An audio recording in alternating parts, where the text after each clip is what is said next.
후반부인데 사실 후반부를 아주 길게 하지는 않을 생각입니다. 왜냐하면 뭐 조금 이제 앞에서 사실 할 말을 많이 했어요. 근데 이제 아마 비슷한 말이 또 나오면 조금 오히려 곤란해지는, 피곤해지는 부분도 있으니까 아마 중요한 부분들만 몇 가지 추려서 얘기를 해서 오늘 정리를 하려고 합니다. 그 신체에 대한 얘기를 우리가 했으니까 충동과 신체. 근데 그 충동이라고 하는 것이 신체를 통과하는 방식들이 있을 텐데 그 유력한 방식 중 하나가 바로 고통이죠. 고통이라고 하는 것. 우리가 이것도 약간 뭐 관련이 있을지는 잘 모르겠는데 이거 봐요. 또 이게 백일몽 옆으로 빠졌는데 문득 드는 생각 중에 하나는 여러분들 그 톨스토이의 그 유명한 안나 카레니나 같은 거 읽어보면 그 제사라 붙어 있죠. 제일 앞에 이제 붙어 있는 말이 있는데 이게 이제 모든 행복한 가정은 다 비슷비슷해 보이는데 불행한 가정은 각각의 어떤 모습들이 따로 있다.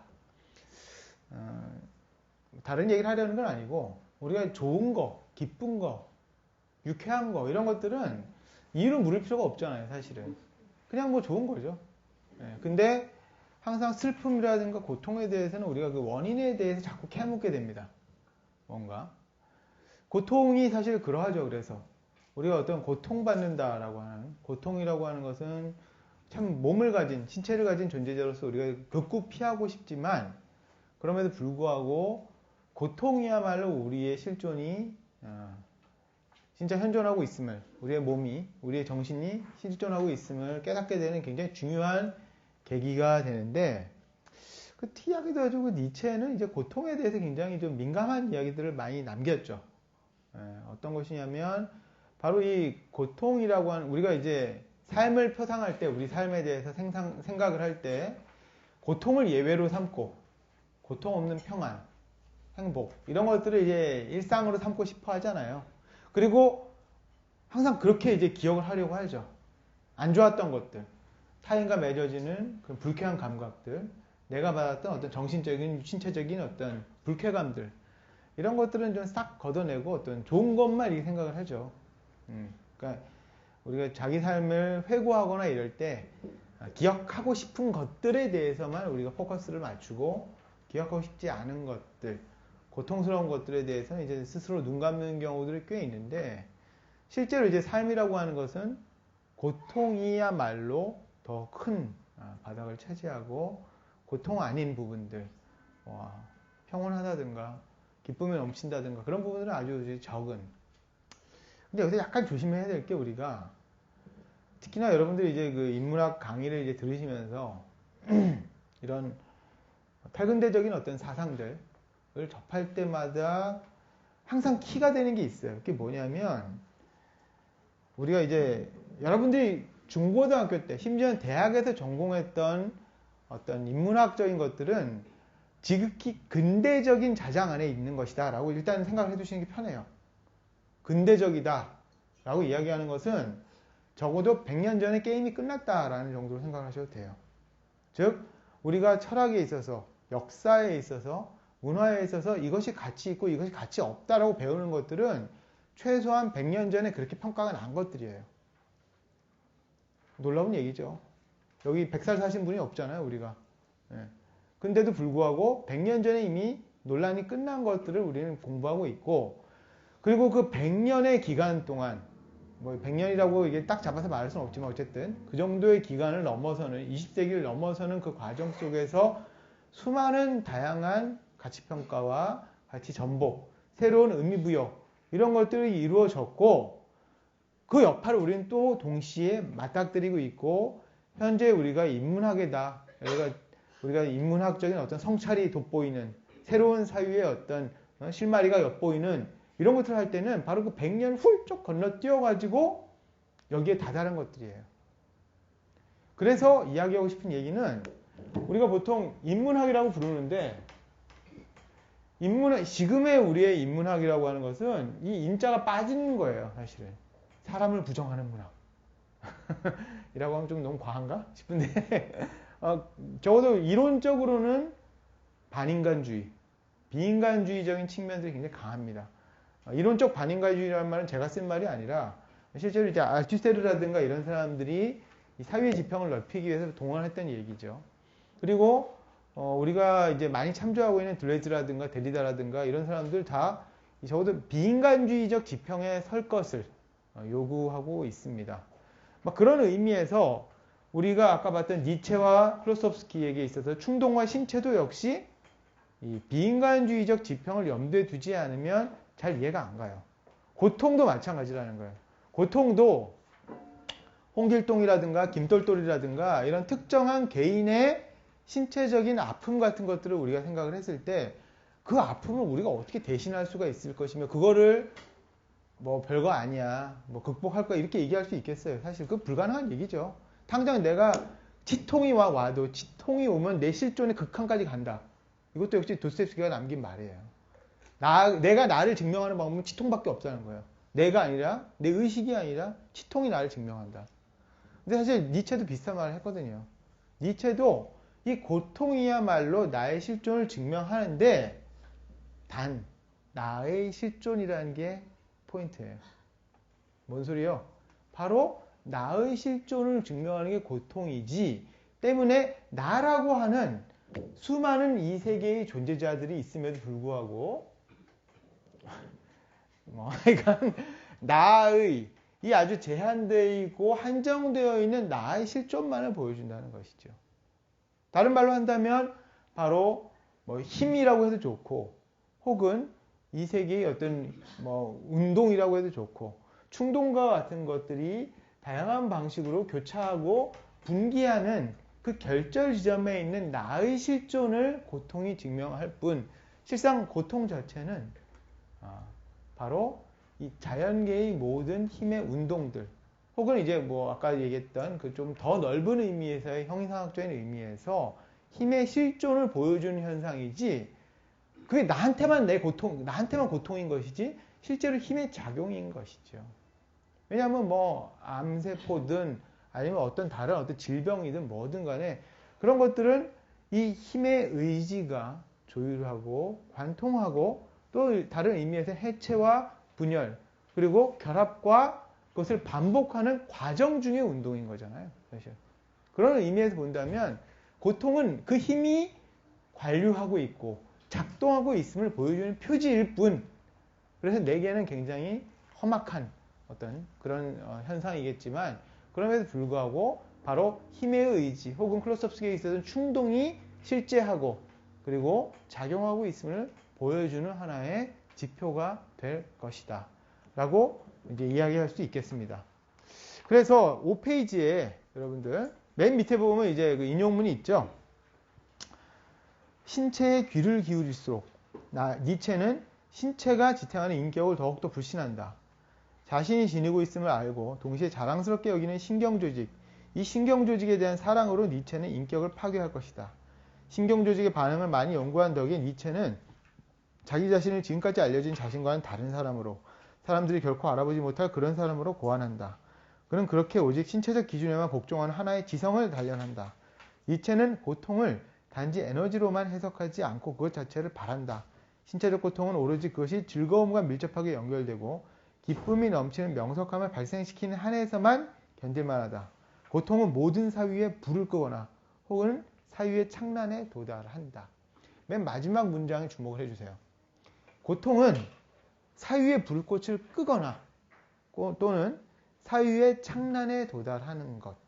자, 일상적인 의미에서는 뭐 사유의 불은 우리가 어차피 사유를 안 하고 있으니까 상관이 없잖아요. 꺼져도. 네. 근데 창란은 좀 안 하고 싶죠. 미친다는 얘기야? 그러면 안 되지. 근데 여기서는 명확히 불을 끄는 게 안 좋은 거예요.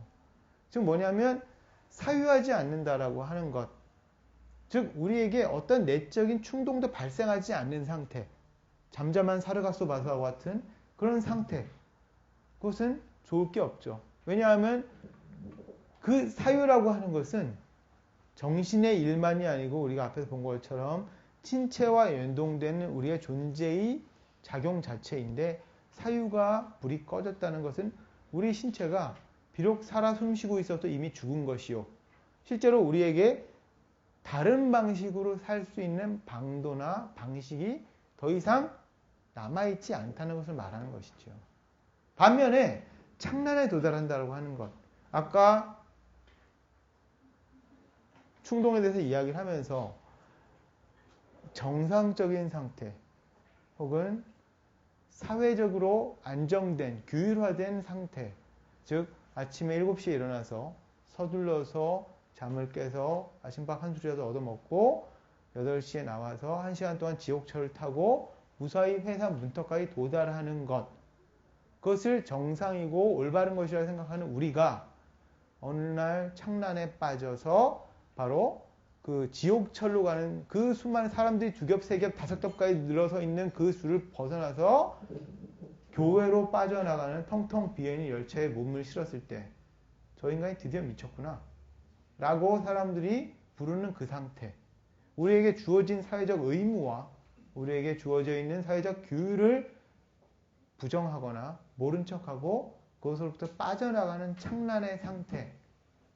이것은 비정상의 길이지만 또한 동시에 우리 내적인 충동들, 우리 안에 있는 충동의 기운이 바깥에 어느 순간 나를 자극했던 니체도 좋고 하이데거도 좋고 혹은 옆집에 사는 어떤 아저씨도 좋고 누나도 좋고 누구라도 좋은 혹은 외부의 어떤 기이한 알 수 없는 흐름에 영향을 받아서 내가 거기에 촉발됨으로써 갑작스럽게 내가 다른 짓거리를 할 때 그 창란이야말로 실제로 내가 살아있음을, 내가 가동하고 있음을 느낄 수 있는, 확인할 수 있는 지표가 되겠죠.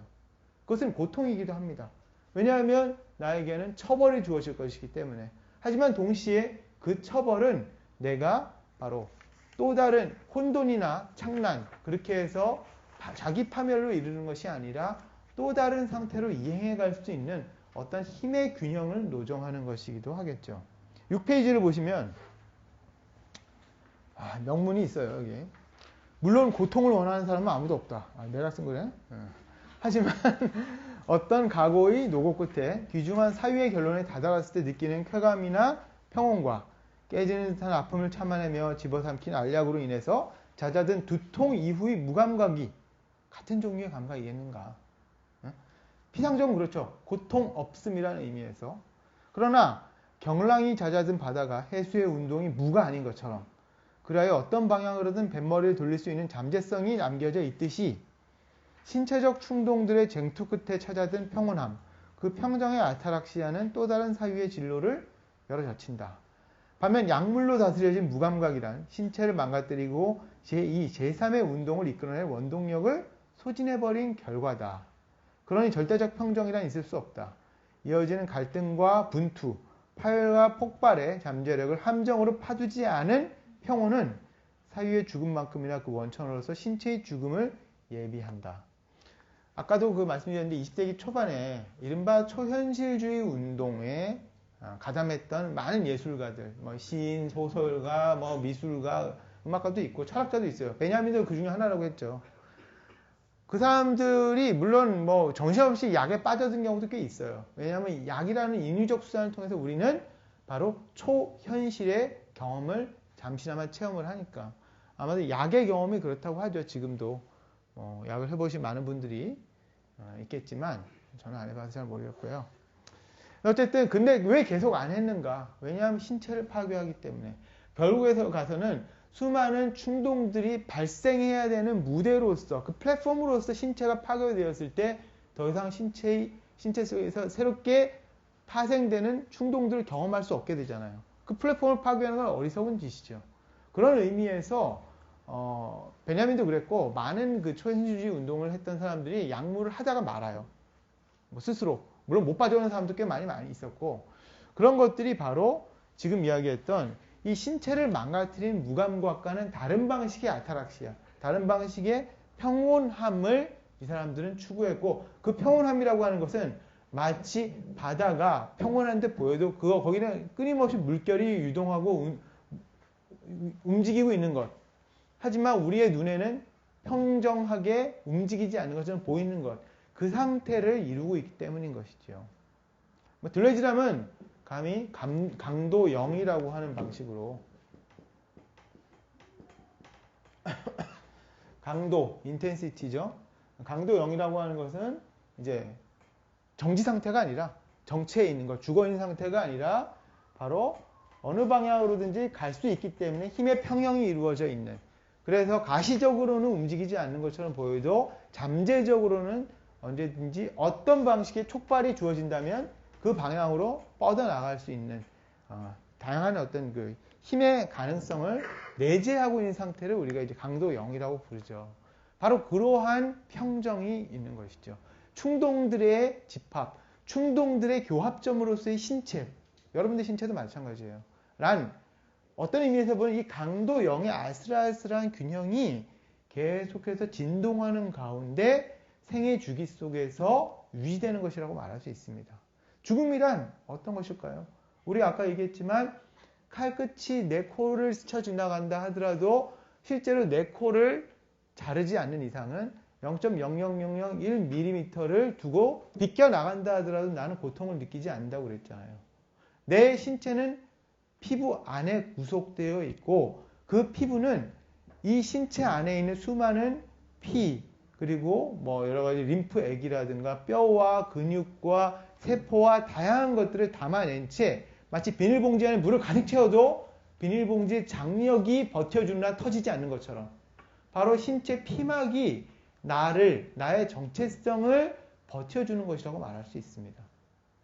죽는다는 건 바로 신체의 피부가 가지고 있는 장력이 더 이상 지탱하는 힘을 상실해버리고, 그래서 내부와 나라고 부르는 내 신체의 내부와 외부를 개방했을 때, 그리하여 신체가 터져나가고 신체 바깥과 교합하기 시작하고 바깥과 흙과 공기와 물과 대지와 섞였을 때 그것을 우리는 죽음이라고 말을 하죠. 하지만 또 다른 의미에서는 그것은 신체의 다양한 충동들이 이 피부 안에, 나라는 정체성 안에 갇혀있던 충동들이 다른 충동들과 만나서 합류하는 과정이라고도 말할 수 있겠죠. 우리가 통속적으로는 그것이 자연순환이라고 부르지만 그 순환이라고 하는 것과는 좀 다른 의미이긴 하지만 일정 정도 맞는 부분도 있습니다.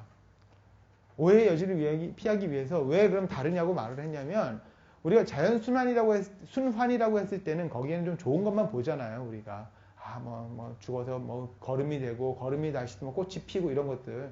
하지만 그런 걸 할 때 우리가 사람이 죽고 썩어 나서 아름다웠던 용모가 수많은 벌레들이 기어다니면서 파먹고 해골이 되고 신체의 형해가 분산되고 이런 것들은 생각하지 않잖아요. 실제로 자연순환이라는 걸, 하지만 그런 것을 말하는 것이죠. 모든 정체화되어 있던 실존들이 그 형태를 잃어버린 채 분해되는 것. 근데 우리 근대인들은 그걸 끔찍해 한단 말이에요. 미하일 바흐진이라는 러시아의 이제 그 철학자가 그런 얘기를 해요. 근대의 미학이라고 하는 것은 형태의 미학이라고.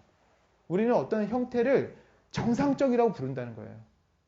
사지 말정하면 저 사람 정상, 팔 하나 없으면 비정상, 장애인 이렇게 부르잖아요, 우리가. 근대의 미학이라는 건 거기서 성립했기 때문에 실제로 우리는 못 참아 한다는 거예요. 이 정상의 표준을 벗어나는 것을. 그 정상의 표준에는 삶과 죽음도 있어요. 살아있다는 것은 내가 지금 여기가 강의하는데 막 터진다고 생각을 해봐. 여드름도 아니고. 그러면 막 끔찍하겠죠. 저 사람 뭐 이상해. 막 공포스러워.